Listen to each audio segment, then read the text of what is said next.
안녕하세요. 4월이 아빠입니다. 오늘 소개할 작품은 프리즘입니다. 2020년 출간되었고요. 출판사는 은행나무, 작가는 손원평, 페이지 수는 266페이지입니다. 이 작품은 수많은 독자의 사랑을 받은 작품 아몬드의 손원평 작가가 3년 만에 발표한 신작입니다. 이번에는 지극히 평범한 네 남녀가 사랑과 이별의 아픔을 극복하며 성장하는 어른들의 연애를 보여주고 있어요. 정말 오랜만에 저를 설레게 만드는 작품을 만났습니다. 미친 작품이에요. 책을 읽다가 너무 설레가지고 중간에 딱 덮어놓고 쉬었다가 다시 읽은 책이 얼마만인지 모르겠습니다. 물론 화면 하단에 유료 광고 포함 표시를 보셔서 아시겠지만 출판사와 협업을 위해서 읽어본 작품이기는 한데요. 그럼에도 다 읽은 뒤에 느낌이 너무 좋아서 광고를 떠나서 한 명의 독자로서 이 작품에 대한 예찬을 쏟아볼까 합니다. 우선 인물을 소개하겠습니다. 남자 둘, 여자 둘. 제인, 30대 여성으로 부모님에 대한 나쁜 기억과 먼저 세상을 떠난 동생에 대한 죄책감이 있습니다. 결혼 생활은 남편의 외도로 끝났고 지금은 빵집을 운영합니다. 그녀는 맺음보다 끊음을 더 어려워합니다. 덕분에 이미 끝나버린 결혼임에도 전 남편을 끊지 못해 영혼 없는 잠자리를 갖곤 하지요. 도원, 30대 남성으로 결혼 2년 만에 아내를 암으로 잃고 혼자가 됐습니다. 그는 병든 아내가 세상을 떠났을 때 느꼈던 홀가분함에 대한 죄책감에 시달립니다. 그래서 누구를 만나건 만나면은 반드시 끝이 있을 것이라는 어둠에 사로잡혀 있지요. 예진, 20대 직장인 여성입니다. 이 작품 안에서 거침없이 움직이면서 플레이메이커 역할을 하는데요. 모두에게 밝은 모습이지만 막상 자기 자신과 대면할 때는 복잡한 감정에 휘둘립니다. 호계, 20대 남성으로 제인의 빵집 알바로 일하고 있습니다. 부모와 단절되었고 가정부 할머니에게 의지해서 성장을 했는데요.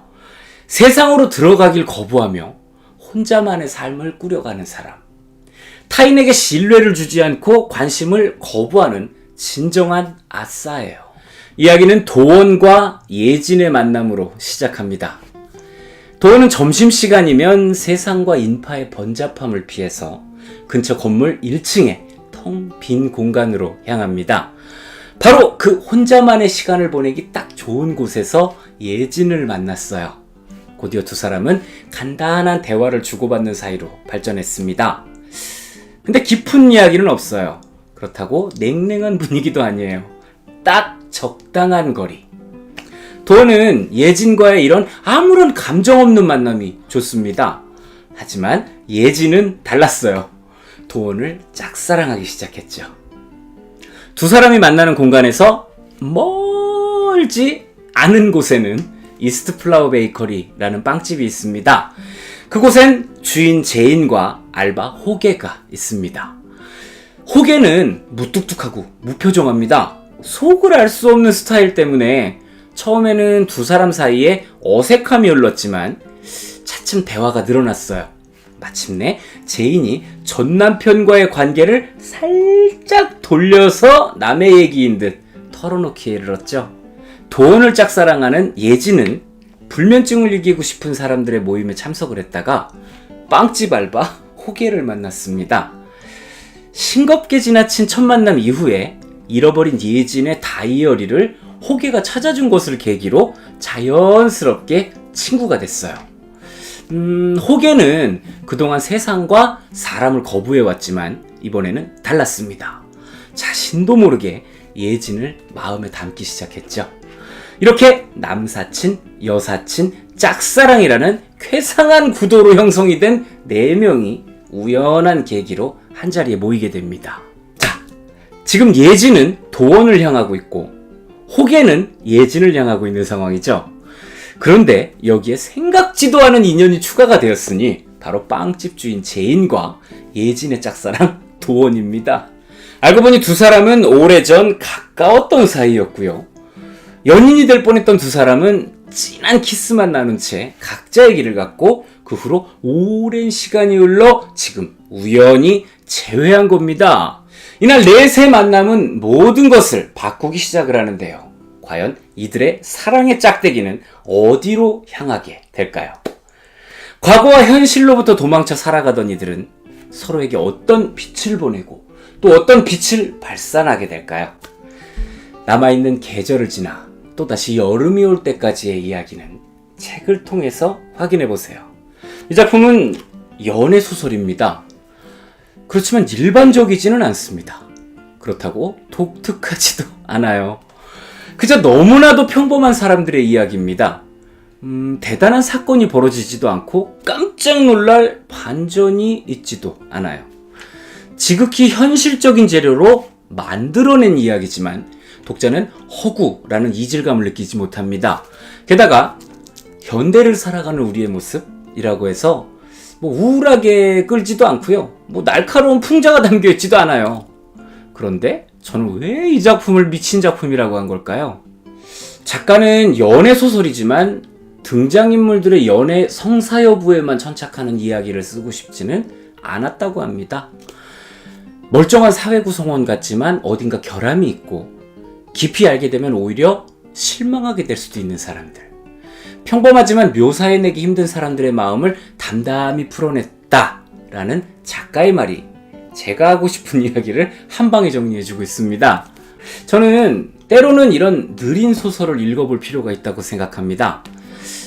피가 튀고 살점이 날아가고 속고 속이는 작품들을 읽으면서 카타르시스를 경험하다가도 한 번쯤 쉼표를 찍어주는 것도 좋겠다는 생각이에요. 이 작품은 등장인물 각각의 사연이 진부하지 않고 그 사연들이 인물 본인의 삶에 어떤 영향을 줬는지 또 그 사연들이 상대방에게 어떤 영향을 주게 되었는지를 때로는 거미줄처럼 동시에 여러 가지를 잡아서 입체적으로 설명을 하기도 하고요. 때론 톱니바퀴처럼 정확하게 맞물려서 인물 간의 관계를 증명해 주기도 합니다. 모든 것이 너무나도 잘 맞아떨어지는 작품이라는 것이죠. 아울러 장면 전환 형태가 앞에서 일어난 사건의 후술로 진행이 되기 때문에 그때 마음은 이랬다라는 극적인 효과를 보여주면서 마치 영화나 드라마를 보고 있다는 착각을 하게 한다는 특징도 가지고 있어요. 이 작품의 제목은 프리즘입니다. 작품 맨 처음에는 예진이 어릴 때 프리즘을 가지고 놀던 모습을 보여주는데요. 빛과 각도에 따라서 알록달록한 색으로 무지개를 만들어내는 마법 같은 장난감 프리즘. 그리고 마지막에 가서 예진이 프리즘을 들고 생각합니다. 누가 내게 다가온다면 난 이렇게 반짝일 수 있을까? 또 나는 누군가에게 다정하고 찬란한 빛을 뿜어내게 하는 존재가 될 수 있을까? 그랬으면 좋겠다. 누군가를 빛내주는 빛나는 사람이 되고 싶다. 작품에 등장하는 4명의 인물은 모두 각자의 아픔을 가지고 있습니다. 그 아픔이 밖으로 나오지 못하도록 꽁꽁 싸매고 살고 있죠. 이는 우리의 모습과도 같습니다. 우리도 각자의 아픔을 가지고 있죠. 그것을 약점이라고도 부르고 트라우마라고도 부르고 또 어떤 다른 표현을 쓰기도 합니다. 이렇듯이 우리는 그것을 가슴에 담은 채 실존하고 있습니다. 하지만 언젠가 반드시 그것을 깨뜨릴 일이 생기는데요. 언젠지는 모르겠어요. 무엇 때문인지도 몰라요. 하지만 그것이 관계로 인한 변화라는 것은 압니다.